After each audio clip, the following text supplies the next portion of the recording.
Passport आलाय guys, passport. तुम्ही म्हणाल येतो बाई सगळ्यांकडे, पण नाही.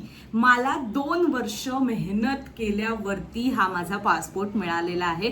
मेहनत म्हणजे बऱ्याच चुका सुद्धा केलेल्या आहेत, पण कितीही चुका झाल्या असल्या तरी कुठल्याही एजंटला 1 रुपया न देता, कुठेही कोणाला लाच न देता किंवा कुठलाही एक एक्स्ट्राचा पैसा खर्च न करता मी हा पासपोर्ट मिळवला. मी केलेल्या चुका टाळून तुम्ही तुमचा वेळ वाचवून नवा पासपोर्ट कसा मिळवायचा हे मी तुम्हाला आजच्या व्हिडिओमध्ये सांगणार आहे. मुद्दा क्रमांक 1 म्हणजे अप्लाय कुठे करायचं.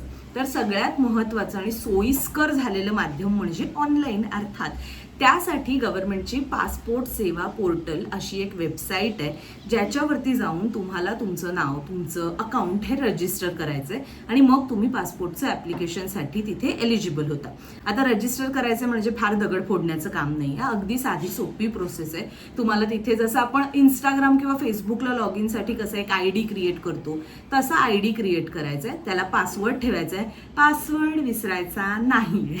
यामध्ये सुद्धा तुम्हाला बेसिक डिटेल्स म्हणजे नाव, त्याच्यानंतर अर्थात तुमचा डेट ऑफ बर्थ किंवा पॅन कार्ड, आधार कार्डचा जर नंबर वगैरे काही असेल तर ते सगळे रजिस्टर करताना वापरून तुम्हाला तो लॉग इन ID आणि काही सिक्युरिटी क्वेश्चन सुद्धा विचारले जातात. ते का कामी येतात, जर समजा पुढे मागे जाऊन तुम्ही तुमचा ID विसरलात किंवा पासवर्ड विसरलात तर त्या सिक्युरिटी क्वेश्चन्सच्या बेसिसवरती तुम्ही तुमच्या अकाउंटमध्ये पुन्हा तो अपडेट करू शकता पासवर्ड त्यासाठी. त्यामुळे ते क्वेश्चन सुद्धा नीट भरायचे आणि एकदा रजिस्टर केलं की त्यानंतर तुम्हाला पुढच्या 5 ते 6 स्टेप्स कंप्लीट करून तुमचं ॲप्लिकेशन तिथे नोंदवता येतं, रजिस्टर झालेलं आहे. ओके, तर सगळ्यात महत्त्वाची पहिली स्टेप म्हणजे तुम्हाला तुमच्या पासपोर्टचा टाईप निवडायचा आहे. आता पासपोर्टचे 2 टाईप असतात, एक म्हणजे नॉर्मल पासपोर्ट आणि दुसरा म्हणजे जो फ्रेश पासपोर्ट जो आहे तो, आणि दुसरा म्हणजे तत्काळ पासपोर्ट. आता अगदी तहान लागल्यावर विहीर खोदायला जेव्हा तुम्ही जाता, तत्काळ पासपोर्ट जेव्हा काढायचा असतो, काही ठिकाणी इमर्जन्सीज असतात, मेडिकल इमर्जन्सी वगैरे सुद्धा, तर त्यामध्ये तुम्हाला ॲडिशनल चार्जेस भरावे लागतात. तर हा जो नॉर्मल पासपोर्ट माझ्याकडे आहे, हा जो फ्रेश पासपोर्ट आहे, तर त्यासाठी गव्हर्नमेंटच्या त्या साईटवरती इथे जी तुम्हाला दिसते त्यावरती अप्लाय करताना 1,500 रुपये हे अधिकृत ही फी आहे. त्यावरती कुठल्याही प्रकारचे पैसे तुम्हाला भरावे लागत नाहीत, अगदी हा पासपोर्ट हातात येईपर्यंत. आणि जर तुम्हाला तत्काळ पासपोर्ट हवा असेल म्हणजे एक साधारण आठवडा ते 1.5 आठवड्याच्या कालावधीमध्ये तुम्हाला तुमचा पासपोर्ट घरी हवा असेल तर तुम्हाला मात्र दुप्पट पैसे भरावे लागतात. म्हणजे नॉर्मल पासपोर्टची प्रोसेस आहे ती 1,500त पूर्ण होते, तत्काळ पासपोर्टची जी प्रोसेस आहे ती 3,000 रुपयांमध्ये पूर्ण होते. दुसऱ्या स्टेपमध्ये तुम्हाला तुमची पर्सनल इन्फॉर्मेशन जी काही आहे ती तिथे भरायची.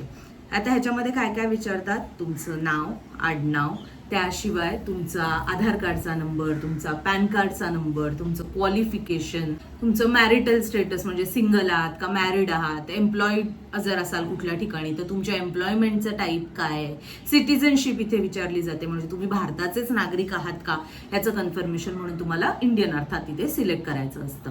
याच्यानंतर तिसऱ्या स्टेपमध्ये तुम्हाला तुमच्या आई वडिलांची माहिती द्यायची.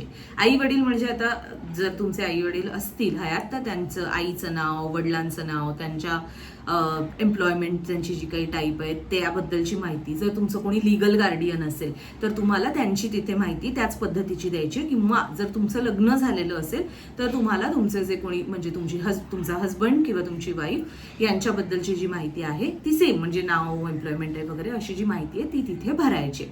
आता इथून पुढचा जो टप्पा आहे तो क्रुशियल म्हणजे यात तुम्ही चुकूच शकत नाही, इतका महत्त्वाचा टप्पा आहे आणि तो म्हणजे तुमचे ॲड्रेस डिटेल्स. पोलीस व्हेरिफिकेशनसाठी जेव्हा पोलीस घरी येतात तेव्हा तुम्ही त्या ठिकाणी राहत असणं गरजेचं आहे. आणि फक्त तितकंच नाही तर तो पत्ता तुमच्या इतर सर्व डॉक्युमेंट्सवरती जे जे गव्हर्नमेंटचं तुमची ओळखपत्र जी आहेत ना, आयडेंटिटी कार्ड्स आहेत, त्या सगळ्यावरती साधारण तुमचा तो ॲड्रेस असणं गरजेचं आहे. तुम्हाला तिथे तुम्ही राहत असलेल्या आणि तुमच्या ऑफिशियल ID वरचा, स्पेशली आधार कार्डवरचा जो काही ॲड्रेस आहे तो तसाच्या तसा भरायचा आहे.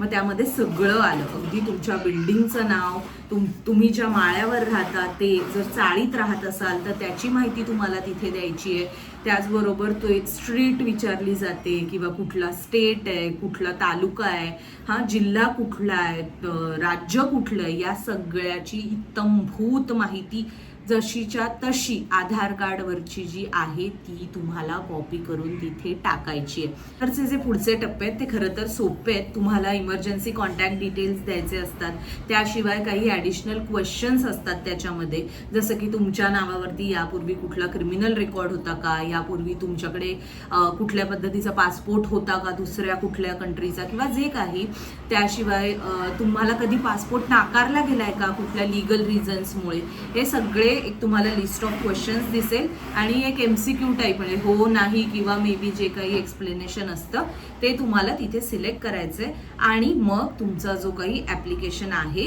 ते तुम्हाला सबमिट करायचं. त्या ॲप्लिकेशनची न चुकता एक PDF जी डॉक्युमेंट आहे ती सेव्ह करून ठेवायची किंवा सगळ्यात सोपा पर्याय म्हणजे तुम्ही थेट त्याची प्रिंटआउट काढून ठेवू शकता. तुमचं हे पासपोर्ट ॲप्लिकेशन कंप्लीट झाल्यानंतर पुढच्या काही दिवसांमध्ये तुम्हाला पासपोर्टसाठीची अपॉइंटमेंट बुक करायची असते. तुम्हाला सोयीस्कर पडेल असं एक पासपोर्टचं जे केंद्र असतं, पासपोर्ट सेवा केंद्र ज्याला म्हणतात, ते सिलेक्ट करायचं असतं आणि तिथे तुमच्या डॉक्युमेंट व्हेरिफिकेशनची एक अपॉइंटमेंट बुक करायची असते. साधारणतः ही अपॉइंटमेंट काही ठिकाणी म्हणजे तत्काळसाठी तर ती लगेच मिळून जाते, पण जर तुमचा नॉर्मल पासपोर्ट असेल तर त्यासाठी मात्र तुम्हाला अगदी काही ठिकाणी एक महिना सुद्धा थांबावं लागू शकतं. तुम्हाला स्लॉट दिला जातो, एक साधारण 15 ते 20 मिनिटांचा तो स्लॉट असतो आणि तेवढ्याच वेळात जर अगदी गर्दी नसेल तर तेवढ्याच साधारण एक वेळेमध्ये तुमचं सगळं काम सुद्धा पूर्ण होऊ शकतं. पुढचा महत्त्वाचा टप्पा म्हणजे डॉक्युमेंट व्हेरिफिकेशनचा, ज्यासाठी मी तुम्हाला जी सांगते ना ती लिस्ट अक्षरशः फॉलो करा. मी 10 वेळा ती तयार केलेली आहे, अगदी बसून नोट डाऊन जरी करून घेतलं ना तरी सुद्धा चालेल. तर ह्याच्यामध्ये तुम्हाला सगळ्यात आधी लागणार आहे तुमचं Aadhaar card, PAN card, ration card, 10वी आणि 12वीची मार्कशीट म्हणजे जो तुमचा रिझल्ट आहे त्याची copy as in original copy आणि फोटो कॉपी. ह्या सगळ्या डॉक्युमेंटची ना तुम्हाला ओरिजिनल कॉपी आणि त्याच्या सोबतच्या 3 फोटो कॉपीज तिथे घेऊन जाणे, नाही लागल्या तरी सुद्धा 3 फोटो कॉपीज न्या. बरोबर तुम्हाला लागणार आहे शाळा सोडलेल्याचा दाखला, तुमचा जन्माचा दाखला. या 2 गोष्टी नॉन नेगोशिएबल आहेत, त्यामुळे त्या लागणारच आहेत. शिवाय तुम्ही ज्या ठिकाणी राहता, तुमचं जे राहतं घर आहे तिथला विजेचं बिल जे येतं ना आपल्याला, तर ते बिल त्याच्यावरती तुमच्या आई वडिलांचं नाव असेल तरी सुद्धा काही हरकत नाही, पण ते लाईट बिल तुम्हाला 3 महिन्यांचं सुद्धा दाखवावं लागतं, कारण ते तुम्ही तिथे राहताय त्या वास्तव्याचा पुरावा म्हणून सुद्धा पाहिलं जातं. आता याच्या पुढची जी स्टेप आहे ना, तिथे तुम्हाला जेव्हा तुम्ही अपॉइंटमेंटला जाता तर तिकडे सुद्धा जाताना तुम्हाला तुमचं जे अपॉइंटमेंट लेटर आहे ते सुद्धा घेऊन जायचंय. तिथे गेल्यावर नेमकी काय प्रोसिजर असते तर तुम्हाला एक ते सगळे डॉक्युमेंट्स जे आहेत ते सगळ्यात आधी ते लोक चेक करतात आणि त्यानंतर तुम्हाला आता तर ती सगळी डिजिलॉकर वगैरे पद्धत सुद्धा आल्यामुळे त्यामध्ये तुम्हाला डिजिलॉकरवर सुद्धा तुमचं लायसन्स म्हणा किंवा आधार कार्ड जे आहे ते तिथे अपडेटेड असणं गरजेचं आहे. शक्यतो जर तुम्ही हे डॉक्युमेंट्स सगळे नेलेत आणि त्या डॉक्युमेंट्समध्ये कुठे काही गल्लत नसेल तर तुम्हाला तिथे अर्ज तुमचा रद्द होण्याचे चान्सेस कमी आहेत. लक्षात घ्या, पुन्हा एकदा सांगते, तुम्हाला सगळे ओरिजिनल सुद्धा घेऊन जायचे. पोलीस व्हेरिफिकेशनसाठी तुम्हाला एक साधारण मला 2 ते 3 दिवसांमध्ये पोलिसांच्याकडून एक मेसेज आला होता ज्याच्यामध्ये आणखीन काही ॲडिशनल डॉक्युमेंट्सची यादी दिली होती आणि ते सगळे डॉक्युमेंट्स घेऊन तुम्हाला पोलीस स्टेशनमध्ये हजर राहायचे असं सांगितलं गेलं. म्हणजे यामध्ये काय काय होतं, आता मी ज्या ठिकाणी राहते तर ते घर हे आमचं आहे का, म्हणजे आमच्या ते ओनरशिपचं घर आहे का, की आम्ही रेंटवर राहतोय किंवा तिथे किती वर्ष राहतोय त्याचा पुरावा काय, ह्या सगळ्या गोष्टी त्यामध्ये आवश्यक असतात. त्याचबरोबर इथे तुम्हाला तुमच्या आई वडिलांचे किंवा जे लिगल गार्डियन किंवा तुमच्या हजबंड स्पाउसेसचे सुद्धा जे डॉक्युमेंट्स रिक्वायर्ड आहेत ते तिथे जोडायचे असतात. म्हणजे काय तर माझ्या बाबतीमध्ये मला आई बाबा म्हणजे आई आणि पप्पा दोघांचं सुद्धा शाळा सोडल्याचा दाखला मागितला होता, शिवाय त्यांचं मॅरेज सर्टिफिकेट जे आहे त्याची ओरिजिनल आणि फोटोकॉपी अर्थात या 2 गोष्टी मागितल्या होत्या. आम्ही ज्या सोसायटीमध्ये राहतो तिथले अध्यक्ष सेक्रेटरी त्यांच्याकडून आम्ही तिथे इतकी वर्ष राहत असल्याचं एक काय म्हणतात एक सर्टिफिकेट टाईप एक लेटर मागितलं होतं, ज्यावर त्यांच्या सह्या असणं आणि 2 आणखीन जे सोसायटीमधले आणखीन 2 सदस्य आहेत त्यांच्या सह्या असणं सुद्धा गरजेचं आहे. त्याची सुद्धा तुम्हाला ओरिजिनल त्या लेटरची जी प्रत आहे ती तिकडे सबमिट करायची असते. त्याचबरोबर मगाशी जे डॉक्युमेंट सांगितले अर्थात ते तर सगळे आहेतच. आय गेस तुम्हाला ते आतापर्यंत लक्षात आले असतील. जर तुम्ही भाडेतत्वावर कुठे राहत असाल ना तर तुम्ही किती वर्षांपासून तिथे भाड्याने राहता तर तिकडचा जो घर मालक असतो त्याच्याकडून तुम्हाला ते लेटर मिळवणं असतं की अच्छा की तुम्ही इतकी वर्ष इथे राहिला आहेत किंवा त्याबाबतचं जे एक साधारण म्हणतात कॅरेक्टर सर्टिफिकेट की बाबा एक निरुपद्रवी असा हा माणूस आहे किंवा ही व्यक्ती आहे अशा पद्धतीचं एक लेटर तुम्हाला लागतं. आणि मग हे पुन्हा हे सगळे डॉक्युमेंट्स घेऊन तुम्हाला ते एक वेळ देतात, साधारण 2 दिवसांमध्ये तुम्हाला तिथे हजर राहायचं असतं. त्या स्लॉटमध्ये जाऊन तुम्हाला हे डॉक्युमेंट सबमिट करायचे असतात. या वेळेला तुम्हाला फोटोज सुद्धा लागतात. यापूर्वी जेव्हा तुम्ही डॉक्युमेंट व्हेरिफिकेशनला जाणार ना तिथे पासपोर्ट ऑफिसमध्ये सुद्धा तुमचे फोटोज काढले जातात, त्यामुळे जाताना जरा तयारी वगैरे पण करून जा. आणि इथे पोलीस व्हेरिफिकेशनमध्ये तुम्हाला पासपोर्ट साईज फोटो घेऊन जायचा असतो. हे सगळं झालं की आणखीन एक टप्पा म्हणजे पोलीस जिथे तुमच्या घरी येऊन तुम्ही नक्की त्या ठिकाणी राहताय का याची पडताळणी करतात. आणि हे सगळं प्रोसेस संपल्यावर एक साधारण 2 आठवड्यांमध्ये तुम्हाला तुमचा पासपोर्ट मिळतो.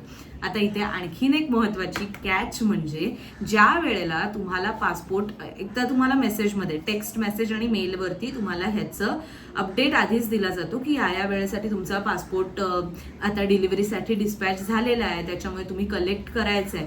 तर ज्या व्यक्तीच्या नावे तो पासपोर्ट आहे ती व्यक्ती तिथे हजर असणं हे अत्यंत गरजेचं आहे. माझ्या बाबतीत सुद्धा असं झालं. रिसीव्ह करताना म्हणजे एवढं सगळं केलं आणि रिसीव्ह करताना मिस्टेक अशी झाली, मला वाटलं आपलं एखादं जेव्हा पार्सल येतं तेव्हा आपल्या घरी आपल्या जागी जी कोणी व्यक्ती उपलब्ध असते, तर माझी मम्मी असते घरी, तर मम्मीच्या हातात पोस्टमन देतील आपलं जे काही, कारण ते प्रॉपर असं हे येतं अशा पद्धतीचं एक पासपोर्ट ऑफिसमधून बँड्राला जे आता मुंबईमधल्यांना माहिती असेल तर बँड्राला जे मेन ऑफिस आहे तिथून आपल्या रिजनल डोंबिवलीतल्या ऑफिसला आलं आणि डोंबिवलीतल्या याच्याकडून माझ्याकडे आलं. पण त्यांना मी तिथे नसल्यामुळे माझ्या मम्मीला दिलं नाही आणि त्यानंतर मला पुन्हा 1 दिवस हाफ डे घेऊन घरी थांबावं लागलं. बरं त्यांचे वर्किंग आवर्स सुद्धा लिमिटेड असतात आणि मग मंडे टू सॅटर्डेमध्ये त्यांचे जे काही त्यांनी 2 तास जे सांगितलेले असतात ते मला मग पोस्ट ऑफिसला जाऊन कलेक्ट करावं लागेल. त्यामुळे जर पासपोर्ट तुमच्या घरी येण्याचा तुम्हाला मेसेज आला असेल तर त्यावेळेला शक्यतो घरी राहा. इथे तुम्हाला हाही ऑप्शन दिला जात नाही की मी त्यांना हेही विचारलं की मी लेटर लिहून देऊ का की मी अमुक आणि ही माझी मम्मी आहे, हिला तुम्ही द्या ह्याच्यासाठी मी संमती देते, तर ते काहीही चालत नाही. तुमचा शहाणपणा तुमच्याकडे ठेवायचा अशा ॲटिट्यूडमध्ये त्यांनी सांगितलं तुम्हाला यावं लागेल आणि मी गेले. आणि येस फायनली आता पासपोर्ट आलेला आहे. आय होप तुम्हाला लवकरच इंटरनॅशनल ट्रिपचे ब्लॉग्स बघायला मिळतील. आय होप या व्हिडिओची तुम्हाला मदत झाली असेल. सेव्ह करून ठेवा, शेअर करा आणि जर काही क्वेश्चन्स असतील तर अर्थात कमेंट्समध्ये विचारा, मी तुम्हाला हॅपीली आन्सर करेन.